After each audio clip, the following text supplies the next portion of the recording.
Hier donc j'étais en train de parler avec une amie de la vidéo que j'ai sortie samedi dernier et je regardais Steven Universe en même temps. Du coup j'avais ces deux trucs là en même temps. En combinant les deux, de ce qu'elle parlait et de Steven Universe, je me suis rendu compte de quelque chose. Parce que Steven Universe c'est un dessin animé complètement génial que je regarde et que j'ai pas encore fini la saison 2, mais le temps que je poste cette vidéo j'aurais sûrement fini, enfin elle est en cours de parution mais j'aurais fini les épisodes qui sont déjà sortis. Et en fait c'est ce que les autres peuvent penser de nous et cette réaction que les autres ont par rapport à notre propre physique ou notre manière d'être ou ce genre de choses. Je l'ai déjà dit et je le pense qu'on ne devrait pas changer pour quelqu'un, ou en tout cas si cette personne n'en vaut pas le coup, après on aura changé pour rien et ça va être très compliqué de revenir à l'état où on était à la base, sachant qu'à la base on pouvait très bien être comme il faut. Bon après, il y a bien sûr des moments où on peut se décider de changer pour quelqu'un. Vaut mieux pas le faire je trouve personnellement. Parce que c'est un gros travail sur soi-même de changer qui on est. Si on se rend compte qu'il y a quelque chose qu'on n'aime pas chez qui on est, faut changer mais parce que nous on n'aime pas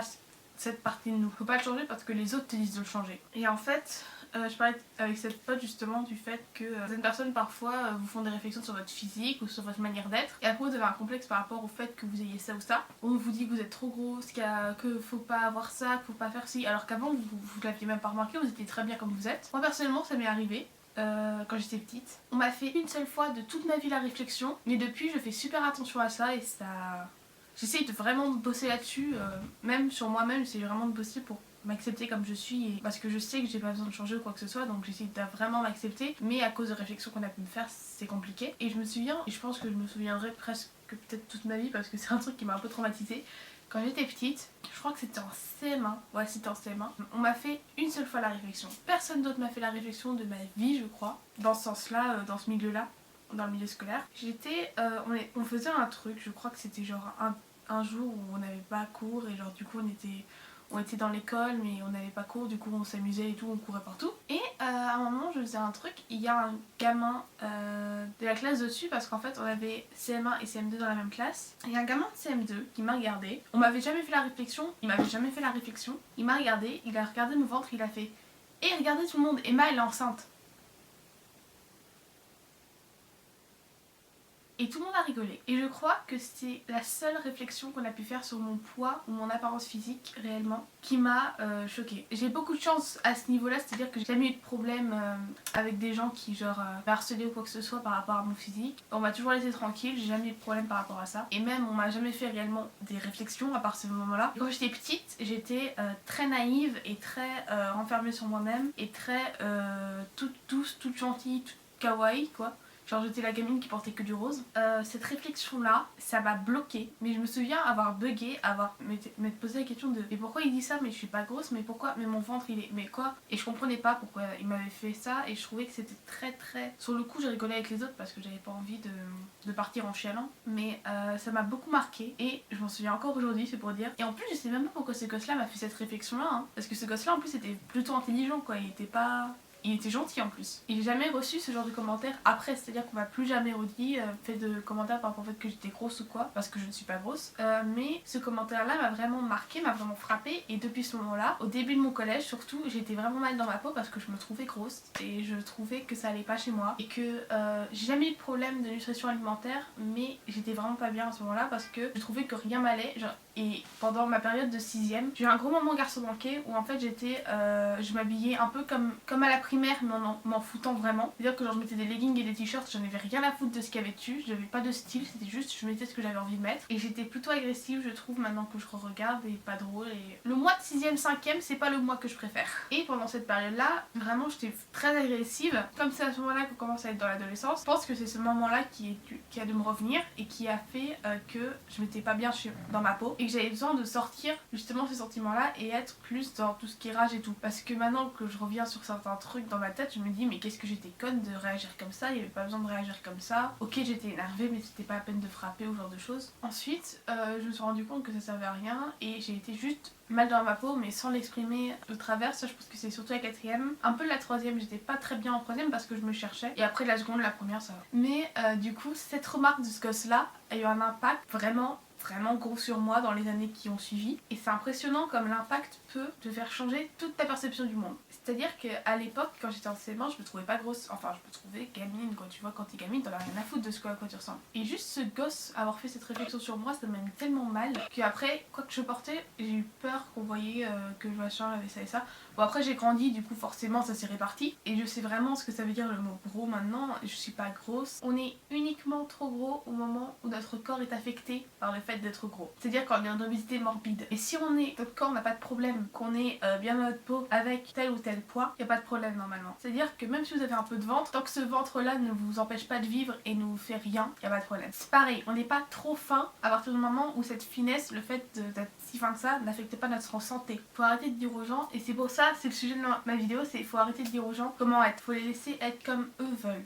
C'est pas parce que tu dis quelque chose à quelqu'un que ça va changer quelque chose à ta vie. À part le faire lui, se mettre mal et être mal dans sa peau et tout, ça va rien changer à ta vie à toi. T'as pas à dire à quelqu'un s'il est gros, s'il est mince, enfin s'il est trop mince, s'il a ci, s'il a ça, si t'aimes pas ses cheveux, si t'aimes pas comment il regarde, si t'aimes pas le fait qu'il ait des lunettes. C'est pas tes oignons, c'est pas à toi de décider si t'aimes ou pas. C'est à cette personne-là de décider. Et c'est pour ça que je suis contre beaucoup de films pour ados gnangnang faits avec 2€ de centimes, avec les transformations de nul à la fin en mode ouais maintenant je suis la même fille, toujours gentille et tout, sauf que maintenant je suis bien fringuée. Mais si c'était toi avant la fille avec les grosses lunettes et l'appareil dentaire, pourquoi tu devrais changer? Parce que si c'est toi, si tu te considères comme ça, reste comme ça si t'es bien toi comme ça. T'as pas à changer parce que les autres te disent que t'es pas bien.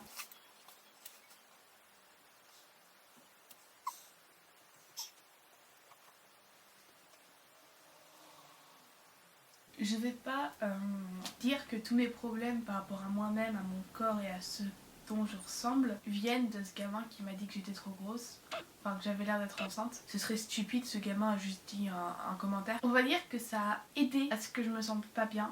Mais je pense que même si ce gamin m'avait rien dit et que personne m'avait jamais rien dit, je me serais quand même senti mal parce que la société fait que on voit des gens qui sont photoshopés et parfaits à longueur de temps. Forcément on a l'impression que nous par rapport à ces gens là on n'est pas bien, on n'est pas assez grand, pas assez mince, pas gros, pas assez fin, pas assez de poitrine, pas assez de hanches. Enfin bref, on devrait pas se sentir mal par rapport à des gens qui sont même pas comme ça dans la vraie vie. Même s'ils sont comme ça dans la vraie vie, qu'est-ce que ça peut nous faire? C'est une beauté comme d'autres. Même si genre tout le monde va dire par exemple, beaucoup de gens trouvent très beau. Tu vois par exemple l'archétype parfait du mannequin Hollister. Genre le mec il a un peu bronzé, il a les cheveux bruns, les yeux clairs, il a des tablettes de chocolat, ça. Beaucoup de gens trouvent ça super beau. Moi personnellement, ils sont mignons mais c'est pas ma tasse de thé quoi. Tu vois, par exemple, ça c'est une opinion personnelle. Ça va être pareil pour toi. C'est-à-dire que même si toi tu trouves que tu es laide, t'as ça qui va pas chez toi, il y a ça qui va pas, ton nez tu l'aimes pas, t'as des pieds trop grands, je sais pas, n'importe quoi. T'auras toujours quelqu'un qui sera au total opposé et qui te trouvera sublime et parfaite et tout ce que tu veux. Et c'est ça qui est bien en fait, c'est que si tu arrives à trouver cette personne qui justement va te trouver bien comme tu es et parfaite comme tu es et tout ça, que ce soit ta meilleure amie, quelqu'un avec qui tu es en couple, quelqu'un de ta famille, ça peut toujours te faire dire que justement tu mérites de rester comme ça et tu n'as pas à te faire du mal parce que les autres pensent que t'es pas assez bien comme tu es. Cette personne là qui va te trouver parfaite, même si tu vas lui rétorquer ouais mais toi t'es ma meilleure amie, t'es mon amoureux, t'es quelqu'un de ma famille, c'est pas subjectif, tu me vois pas comme tu devrais me voir. Si justement cette personne te voit comme tu es, vraiment comme tu devrais parfaitement être parce qu'elle te connaît tellement bien cette personne qu'elle peut savoir comment tu es réellement et même si elle te voit parfaitement par rapport à quelqu'un d'autre, tu fais la même chose toi de ton côté. C'est-à-dire que tu vas voir cette personne parfaitement aussi, alors que cette personne-là se voit sûrement pas parfaitement. J'ai souvent cette conversation avec ma meilleure amie, enfin une de mes meilleures amies, c'est je te trouve parfaite physiquement, mentalement, t'es vraiment géniale, je vois pas pourquoi tu complexes à propos de tel ou tel facteur. Et la personne va me regarder et va faire mais non tu dis n'importe quoi, j'aime pas ça chez moi, toi par contre t'as ça, j'aimerais mieux être comme toi, avoir ça de chez toi, faut pas que tu te fasses gaffe faut pas que tu fasses gaffe à propos de ça sur toi, c'est pas vrai, t'es parfaite comme tu es. Et moi je vais faire mais non toi aussi t'es parfaite comme tu es. Et c'est une conversation qu'on peut avoir avec beaucoup de gens qu'on aime beaucoup, une conversation stérile parce que forcément vous allez voir cette personne parfaitement parce que vous allez tellement aimer cette personne profondément et avoir un lien profond avec cette personne que forcément vous allez la voir parfaitement. Justement ça vous permet de voir que non, cet argument de parce que tu es proche de moi ce n'est pas valable. Justement parce que tu es proche de moi c'est 2 fois plus valable. Parce que si vous étiez réellement moche ou s'il y avait réellement ça qui n'allait pas chez vous, même la personne la proche de vous au niveau des sentiments et de tout ça, vous le direz, le trouverez aussi. vie, mais c'est pas le cas, donc il n'y a pas de problème. Et après on vient bien sûr au chapitre de travailler sur ce problème qu'on a. Personnellement, c'est ce que je fais en ce moment, j'essaie vraiment de m'accepter comme je suis, au niveau de mon corps, au niveau de ma personnalité, au niveau de ma voix. Je déteste ma voix. D'ailleurs au niveau de ma voix et de mon physique, les vidéos YouTube ça aide beaucoup, j'ai remarqué. Parce que au début quand je me filmais et que j'éditais, je me trouvais... Enfin j'aimais pas comment je parlais, j'aimais pas ma voix, j'aimais pas la façon dont je gesticulais. Je trouvais que ça et ça et ça allait pas chez moi. Mais plus je fais de vidéos, plus j'en ai rien à foutre en fait. Et c'est ça qui est magique, c'est qu'il faut se trouver quelque chose qui va faire qu'on va se sentir mieux. Ça peut être la peinture, ça peut être la musique, ça peut être la vidéo, ça peut être n'importe quoi. Le sport, les maths, ça peut être quelqu'un. À partir du moment où on trouve cette chose qui fait qu'on se sent mieux, faut pas la lâcher parce que vous avez trouvé. Bon après bien sûr, si c'est quelqu'un, cette personne on peut la lâcher parce que les relations ne durent pas toujours toute une vie. Je crois que c'est à peu près tout. Pour maintenant, je vous dis à la semaine prochaine, bye.